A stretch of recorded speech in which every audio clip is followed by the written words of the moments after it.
To other news now, when supporters of the Tamil family facing deportation from Australia are holding rallies around the country. The mum, dad and two daughters have been moved to Christmas Island after being given a reprieve against deportation until Wednesday. Protesters have gathered outside Victoria's State Library, urging the government to let them stay. Greens leader Richard Di Natale is there and is live with us now. Here he is. Richard, good to see you. Thank you so much for your time this afternoon. Pleasure. You've just addressed the protesters there outside the Victorian State Library. What is your message today? Oh, well, the message is very clear. I mean, today's Father's Day. Today we should be celebrating love and care for our kids and for each other. And today's a day that the Prime Minister needs to intervene, needs to use ministerial discretion, which exists within the Act, and make it very clear that this family should stay here in Australia. We've got the Billawilla community who have welcomed them in with open arms. While the government's turned their back, the Billawilla community have opened their hearts to this lovely family.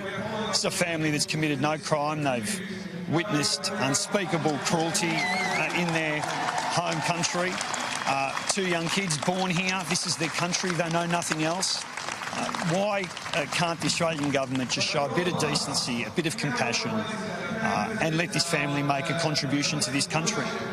Now, this isn't the only protest that's being held today. There are a number of demonstrations and protests and vigils taking place across the country. Do you think that the government will be watching this closely?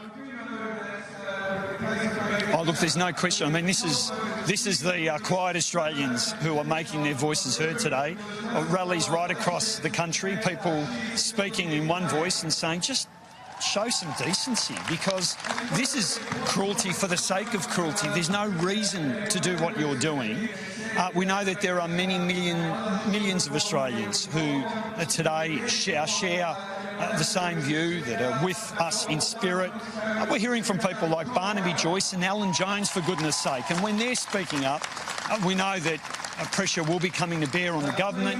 The Prime Minister talks about his Christian values. Well, now's an opportunity to put those Christian values in action. If those values mean anything, today what he should do is make it very clear that this family, who again have committed no crime, were born into a bloody civil war, who witnessed unspeakable cruelty and savagery that comes with war, who came to Australia and have made a contribution to the community of Billawilla. They're saying, let them stay, we want them here. Well, here's the opportunity for the Prime Minister to show a bit of compassion and decency, do the right thing and let them stay. The Home Affairs Department has concluded that the family does not meet the requirements for refugee status, and that this would set a precedent of sorts. So why do you think that an exception should be made for this family?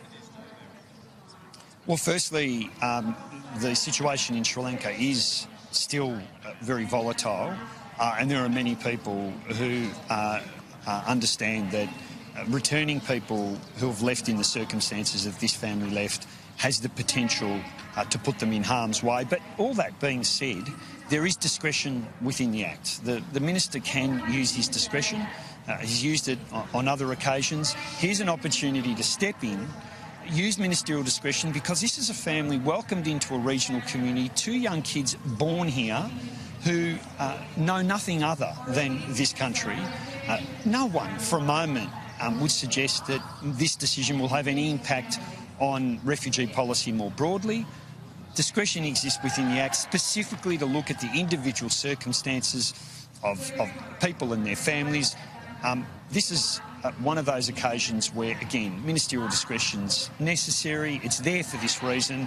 Let this family stay. Let them make a contribution. You can hear people right across the country. Let them stay. And what do you make of reports that they're the only ones being held on Christmas Island? Is that an extraordinary move? Oh, this is unprecedented. Think about what's happening here. In the dead of night, a young family, two innocent young kids, rounded up, put on an aeroplane. The courts say, well, actually, no, you can't do this. Particularly the youngest child, hasn't had an opportunity to have their claim assessed. The plane lands in Darwin.